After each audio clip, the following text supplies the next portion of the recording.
മുഖ്യമന്ത്രി പിണറായി വിജയൻ്റെ chief principal secretary K M. Abraham പുതിയൊരു ആരോപണവുമായി രംഗത്ത് വന്നിരിക്കുകയാണ്. അദ്ദേഹത്തിനെതിരെ രണ്ടുപേർ, അഴിമതിക്കാരായ രണ്ട് ഉദ്യോഗസ്ഥർ, ഉന്നത ഉദ്യോഗസ്ഥർ ഗൂഢാലോചന നടത്തിയിട്ടാണ് ഇപ്പോൾ അദ്ദേഹത്തെ CBI കേസിൽ പെടുത്തിയിരിക്കുന്നത് എന്നാണ് അദ്ദേഹത്തിൻ്റെ പുതിയ ആരോപണം. എന്താണ് സാർ ഇതിനെക്കുറിച്ച് പറയാനുള്ളത്? പ്രശാന്ത്, ഇതിൽ ഈ ആരോപണം എന്താണെന്ന് ചോദിച്ചാൽ, അദ്ദേഹം പറയുന്നത് ഒരു പൊതുമേഖലാ സ്ഥാപനത്തിൻ്റെ രണ്ട് ഉന്നതർ, ആ ഉന്നതർക്കെതിരെ അവരുടെ അഴിമതി അദ്ദേഹം പുറത്തു കൊണ്ടുവന്നു. ആ ഉന്നതർ ഇയാളോട് പക തീർക്കുന്നതിന് വേണ്ടി ജോമോൻ പുത്തമ്പുരയ്ക്കൽ എന്ന പരാതിക്കാരനുമായി ഗൂഢാലോചന നടത്തി.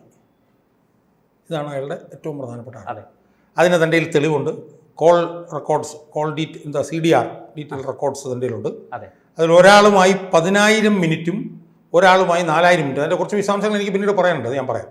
നടന്നതിൻ്റെ ഡീറ്റെയിൽസ് എൻ്റെ ഉണ്ട്. അതാണ് അയാൾ പിണറായി വിജയന് കൊടുത്ത കത്തിലെ ഏറ്റവും പ്രധാനപ്പെട്ട പ്രസക്തമായിട്ടൊരു ഭാഗം. അപ്പോൾ അതേക്കുറിച്ച് ഞാനൊന്ന് അന്വേഷിച്ചപ്പോൾ എനിക്ക് കിട്ടിയ വിവരം എന്ന് പറയുന്നത്, അദ്ദേഹം അഴിമതി എന്ന് താൻ കണ്ടുപിടിച്ച സ്ഥാപനം എന്ന് പറയുന്നത് കശുവണ്ടി വികസന കോർപ്പറേഷൻ. കശുവണ്ടി വികസന കോർപ്പറേഷനിൽ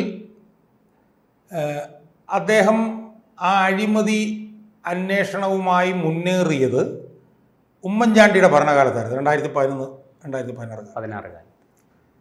അതിൽ നമുക്കറിയാം, ഏതാണ്ട് ഇലക്ഷൻ വന്ന സമയത്താണ് ഇതിനെക്കുറിച്ച് വിജിലൻസ് അന്വേഷണം നടത്തിക്കണം എന്നായിരുന്നു ഉമ്മൻചാണ്ടിയുടെ ആഗ്രഹമെങ്കിലും അതിന് വ്യത്യസ്തമായി ഉമ്മൻചാണ്ടിയുടെ പോലും അറിവില്ലാതെ ഈ കശുവണ്ടി വികസന കോർപ്പറേഷനിലെ കശുവണ്ടി ഇറക്കുമതിയുമായി ബന്ധപ്പെട്ട അഴിമതി CBI അന്വേഷിക്കണം എന്ന് പറഞ്ഞുകൊണ്ട് അന്ന് ധനകാര്യ സെക്രട്ടറി ആയിരുന്ന K.M. അബ്രഹാം സീൽഡ് കവറിൽ ഹൈക്കോടതിക്ക് കൊടുത്തു. അതന്നും ഉമ്മൻചാണ്ടി പോലും അറിഞ്ഞില്ലെന്നും അയാൾ ഭയങ്കര അപ്സെറ്റായി നോക്കിയാണ് കേൾക്കുന്നത്. എന്തായാലും കശുവണ്ടി ഇറക്കുമതിയുമായി ബന്ധപ്പെട്ടിട്ടുള്ള അഴിമതി CBI അന്വേഷിക്കണം എന്ന് പറഞ്ഞത് K.M. അബ്രഹാം തന്നെയാണ്.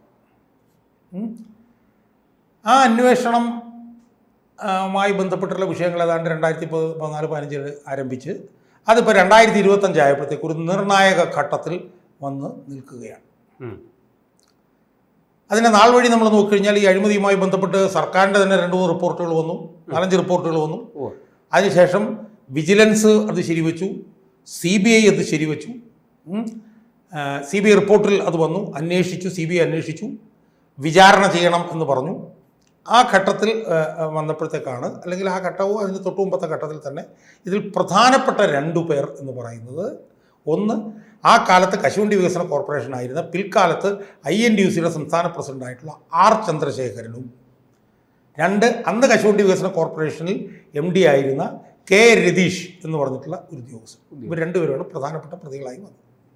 അവരെ എനിക്ക് തോന്നുന്നു 2-3 പ്രതികളായിട്ട് അറേഞ്ച് ചെയ്തുകൊണ്ട് CBI അന്വേഷിച്ച് അവരെ പ്രതികളാക്കി കണ്ട് വിചാരണ ചെയ്യണം എന്ന് CBI പറഞ്ഞു. CBI പറഞ്ഞു കഴിഞ്ഞപ്പോഴത്തേക്കും അപ്പം സർക്കാർ മാറി, പിണറായി സർക്കാർ വന്നു. പക്ഷേ പിണറായി സർക്കാർ പ്രോസിക്യൂട്ട് ചെയ്യാൻ അനുവാദം കൊടുത്തില്ല, മനസ്സിലായില്ലേ? പക്ഷേ പ്രോസിക്യൂട്ട് ചെയ്യാൻ അനുവാദം കൊടുത്തില്ലെങ്കിലും അത് അനുവാദം കൊടുക്കേണ്ടതാണ് എന്ന് ഹൈക്കോടതി പറഞ്ഞു. അതിനെതിരെ ഈ പ്രതികൾ സുപ്രീം കോടതിയിൽ പോയി. സുപ്രീം കോടതിയും പറഞ്ഞു അഴിമതി കേസിൽ ഇവർ വിചാരണ നേരിടണം എന്ന് സുപ്രീം കോടതി പറഞ്ഞു. എന്നാൽ സുപ്രീം കോടതി പോലും വിചാരണ നേരിടണം എന്ന് പറഞ്ഞിട്ടും ഈ ചന്ദ്രശേഖരനും രതീഷിനും പിണറായി സർക്കാർ പ്രോസിക്യൂഷനുള്ള അനുവാദം ഇപ്പോഴും കൊടുത്തിട്ടില്ല. ആലോചിച്ചോളൂ, ഇന്ത്യയിലെ പരമോന്നത നീതിപീഠം ഒരു അഴിമതി കേസിൽ 2 പേർ വിചാരണ നേരിടണം എന്ന് പറഞ്ഞിട്ടും അവർക്ക് ഇപ്പോഴും സംസ്ഥാന സർക്കാർ, പിണറായി സർക്കാർ പ്രോസിക്യൂഷൻ അനുവാദം നൽകിയിട്ടില്ലെങ്കിൽ അവർ പിണറായി സർക്കാരിന് എത്രത്തോളം ആഴത്തിൽ വേണ്ടപ്പെട്ടവരാണെന്നുള്ളതിൻ്റെ തെളിവാണത്. അതിൽ ഒരാൾ ആരാണ്? R. ചന്ദ്രശേഖരനാണ്. R. ചന്ദ്രശേഖരൻ INTUCയുടെ സംസ്ഥാന പ്രസിഡന്റ് ആണെങ്കിലും പിണറായി വിജയൻ്റെ തരം താണ ഒരു കോടാലി കൈയാണെന്നുള്ളത് എല്ലാവർക്കും അറിയാം. ഇപ്പോൾ ആശാവർക്കർമാരൊക്കെ ആയിട്ട് ബന്ധപ്പെട്ട് വന്നിട്ടുള്ള വിഷയങ്ങളുണ്ട്, ഞാൻ അതിലേക്കൊന്നും പോകുന്നില്ല. അപ്പോൾ പിണറായി വിജയൻ ഏറ്റവും കൂടുതൽ വേണ്ടപ്പെട്ട ഒരാളാണ് ആര്? R. ചന്ദ്രശേഖരൻ. രണ്ടാമത്തെ ആൾ K. രതീഷാണ്. രതീഷ് എവിടെയാണ് ജോലി ചെയ്യുന്നത്? രതീഷ് ഖാദി ബോർഡിൽ പി ജയരാജൻ വൈസ് ചെയർമാനായിട്ടുള്ള സ്ഥാപനത്തിൽ അതിൻ്റെ MD ആയിട്ട് ഉന്നതമായിട്ടുള്ള സ്ഥാനത്ത് കെ രതീഷ് ഇരിക്കുകയാണ്. അപ്പോൾ എന്താ വരുന്നത്? കശുവണ്ടി വികസന കോർപ്പറേഷനിലെ കശുവണ്ടി ഇറക്കുമതിയുമായി ബന്ധപ്പെട്ട് വന്ന അഴിമതി കേസിൽ അഴിമതി കേസിൽ വിചാരണ നേരിടണം എന്ന് സുപ്രീം കോടതി വരെ പറഞ്ഞ 2 പേർ. ഒന്നാമത്തെ പോയിന്റ്. രണ്ടാമത്തെ പോയിന്റ്, ആ 2 പേരും പിണറായി വിജയൻ്റെ വളരെ വേണ്ടപ്പെട്ട വിശ്വസ്തരാണ്. ആ വിശ്വസ്തരാണ് ജോമം പുത്തമ്പുരയ്ക്കലുമായി തനിക്കെതിരെ ഗൂഢാലോചന നടത്തി എന്ന് KM എബ്രഹാം പറയുന്നത്. KM എബ്രഹാം ആരാണ്? പിണറായി വിജയൻ്റെ ഏറ്റവും വലിയ വിശ്വസ്തൻ. പിണറായി വിജയൻ്റെ ഏറ്റവും വലിയ വിശ്വസ്ത വിനീത വിധേയനായിട്ടുള്ള KM എബ്രഹാം തനിക്കെതിരെ ജോമം പുത്തമ്പുരയ്ക്കലുമായി ചേർന്ന് ഗൂഢാലോചന നടത്തി എന്ന് പറയുന്ന 2 പേര് KM എബ്രഹാമിനേക്കാൾ പിണറായി വിജയൻ്റെ വിശ്വസ്ത വിനീത വിധേയരാണ്. മനസ്സിലായില്ലേ? ഇനി KM എബ്രഹാം CBI അന്വേഷണം വേണം എന്നാണ് KM എബ്രഹാമിൻ്റെ കേസിൽ തീരുമാനിച്ചിട്ടുള്ളത്. കശുവണ്ടി വികസന കോർപ്പറേഷനിലും CBI ആണ് അന്വേഷിച്ചിട്ടുള്ളത്. അതെ. അപ്പോൾ ഇതൊരു വലിയൊരു ഐറണിയായി നിലനിൽക്കുന്നു. ഇതൊരു പക്ഷേ R ചന്ദ്രശേഖരനും രതീഷുമായിട്ടാണ് ഇയാൾ ഗൂഢാലോചന നടത്തിയെന്നുള്ളത് പുറത്തേക്ക് ചിലപ്പോൾ ഞാനായിരിക്കും ആദ്യമായിട്ട് പറയുന്നത്. എന്നോട് കഴിഞ്ഞ ദിവസം എന്നെ ബന്ധപ്പെട്ട ഒരാളെ വിളിച്ചിട്ട് സാറേ ഞാൻ സാറിൻ്റെ അടുത്ത് പറയണം, സാറ് പുറത്ത് പറയരുത് എന്നൊക്കെ പറഞ്ഞു. അത് പുറത്ത് ഇതിനകത്ത് കാര്യമൊന്നുമില്ല, അല്ലാതെ തന്നെ ഞാൻ മനസ്സിലാക്കിയാണ്, അതുകൊണ്ടാണ് ഞാൻ പുറത്ത്. ഇനി ഇപ്പോൾ ജോമം പുത്തമ്പുരയ്ക്കൽ ഗൂഢാലോചന നടത്തി തനിക്കെതിരെ എന്നാണല്ലോ ഇയാൾ പറയുന്നത്. ആര്? KM Abraham. യഥാർത്ഥത്തിൽ ഇത് ഗൂഢാലോചനയാണോ എന്നുള്ള കാര്യത്തിൽ തന്നെ എനിക്ക് സംശയമുണ്ട്. കാരണം പിണറായി KM എബ്രഹാമിൻ്റെ ശത്രുക്കളാണ് ഇവരെന്നുള്ളത് ശരി തന്നെ. എന്താണ് ഗൂഢാലോചന? ഗൂഢാലോചന എന്ന് പറഞ്ഞു കഴിഞ്ഞാൽ ഇപ്പോൾ ഞാനും പ്രശാന്തും കൂടെ ചേർന്ന് നിയമവിരുദ്ധമായൊരു കാര്യം ചെയ്യാനോ ഒരു കുറ്റകൃത്യം ചെയ്യാൻ വേണ്ടിയിട്ട് അല്ലേ, ക്രിമിനൽ കോൺസ്പിറസി എന്നാണല്ലോ, ക്രിമിനൽ ആക്ടിവിറ്റിക്ക് വേണ്ടിയിട്ട് പ്ലാൻ ചെയ്യുക, ആണല്ലോ. ഇവിടെ KM എബ്രഹാമിൻ്റെ ശത്രുക്കൾ ആണ് ഇതിനകത്ത് ഇൻവോൾവ് ആയിട്ടുള്ളതെന്നുള്ളത് ശരി. പക്ഷേ അവർ ജോമം പുത്തമ്പുരയ്ക്കലുമായി ഇനി കണ്ണൈവ് ചെയ്തിട്ടുണ്ടെങ്കിൽ തന്നെ അതൊരു ക്രൈം ചെയ്യാനോ അല്ല നിയമവിരുദ്ധ പ്രവർത്തനം ചെയ്യാനല്ല, അത് വേറൊരാളുടെ അനധികൃത സ്വത്ത് സമ്പാദനം കണ്ടുപിടിക്കാൻ വേണ്ടിയിട്ടാണ്.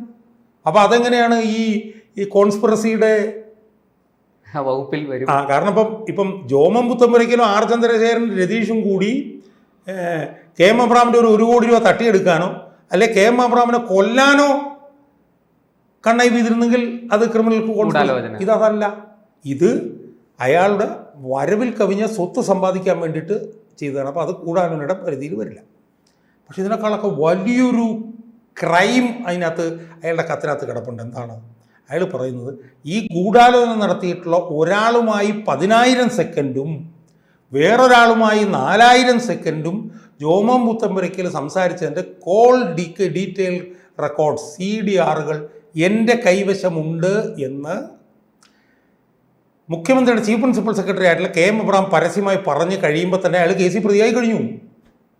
അതെങ്ങനെയാണ് സാർ? കാരണം നിയമം അനുസരിച്ച് എൻ്റെ കോൾ ഡീറ്റെയിൽ റെക്കോർഡ്സ് നിങ്ങൾക്ക് എടുക്കാൻ കഴിയില്ല. നിങ്ങൾക്ക് എടുക്കാൻ കഴിയണമെങ്കിൽ നിങ്ങളൊരു ഉന്നത പോലീസ് ഉദ്യോഗസ്ഥനായിരിക്കണം. എന്ന് മാത്രമല്ല, എൻ്റെ കോൾ റെക്കോർഡ്സ് എടുക്കണമെങ്കിൽ അത് ഇൻറ്റേർണൽ സെക്യൂരിറ്റിക്ക് തടസ്സമാണ് എന്ന് ഉള്ള നടപടിക്രമങ്ങൾ പാലിച്ചു വേണം.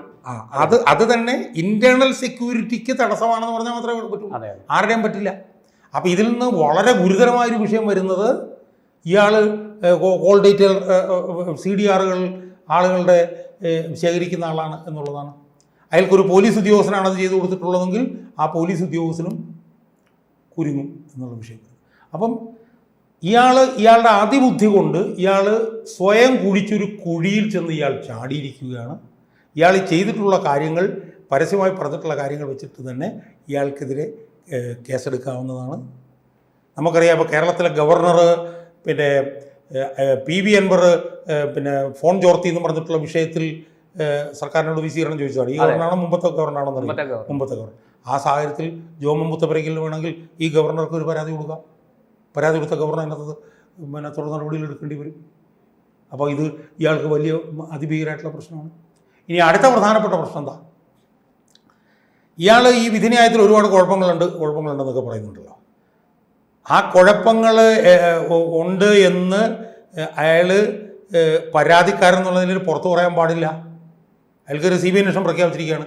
അയാളത് പറയുകയാണെങ്കിൽ മേൽക്കോടതിയിലാണ് അത് പറയേണ്ടത്. അയാളിതെല്ലാം പുറത്ത് പറഞ്ഞിരിക്കുകയാണ്. എന്ന് മാത്രമല്ല, പുറത്ത് പറഞ്ഞിരിക്കുന്ന കാര്യങ്ങൾ നട്ടാൽ കുരുക്കാത്ത നുണയുമാണ്.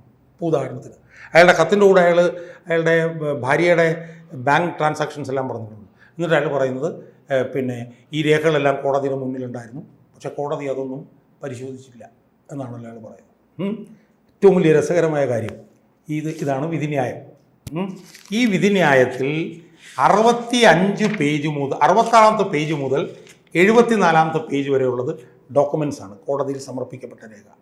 ഇതിൽ ഒരു രേഖ പോലും മൂന്നാം എതിർകക്ഷിയായുള്ള KM എബ്രഹാം കോടതിയിൽ സമർപ്പിച്ചതായി നമുക്ക് കാണാൻ കഴിയില്ല. ഇത് മുഴുവൻ ജോമോൻ മുത്തമ്പുരയ്ക്കലും റെസ്പോണ്ടൻറ്റ് 2 ആയിട്ടുള്ള പോലീസ് സമർപ്പിച്ചിട്ടുള്ളതാണ്. Not even a single document has been submitted by respondent 3 KM Abraham in the court എന്ന് പറയുമ്പോൾ പച്ച കള്ളമാണ് ഇയാൾ പറഞ്ഞുകൊണ്ടിരിക്കുന്നത്. അപ്പോൾ അതുകൊണ്ട് ഇയാൾ വലിയ കുഴിയിലേക്ക് ചെന്ന് ചാടിയിരിക്കുകയാണ്. ഈ കത്ത് അയാളെ വലിയ കുഴപ്പത്തിലേക്ക് എത്തിക്കും. ഇയാൾക്കെതിരെ കേസ് വരാനുള്ള സാധ്യത വളരെ വലുതാണ്. ജോമോൻ മുത്തമ്പുരയ്ക്കൽ ഈ ഹൈക്കോടതിയിൽ തന്നെ കൊണ്ടുവന്നൊരു കോടതിയിലക്ഷ്യ കേസ് കൊടുത്തു കഴിഞ്ഞാൽ അത് മതി ഇയാളുടെ പണി തീരാൻ എന്നാണ് ഇയാളുടെ ഈ മുഖ്യമന്ത്രിക്ക് കൊടുത്ത കത്ത് വായിക്കുമ്പോൾ നമുക്ക് ബോധ്യമാകും. കൂടുതൽ വാർത്തകളും വിശേഷങ്ങളും നിങ്ങളിലേക്ക് എത്താൻ ABC മലയാളം സബ്സ്ക്രൈബ് ചെയ്യുക, ബെൽ ബട്ടണും അമർത്തുക.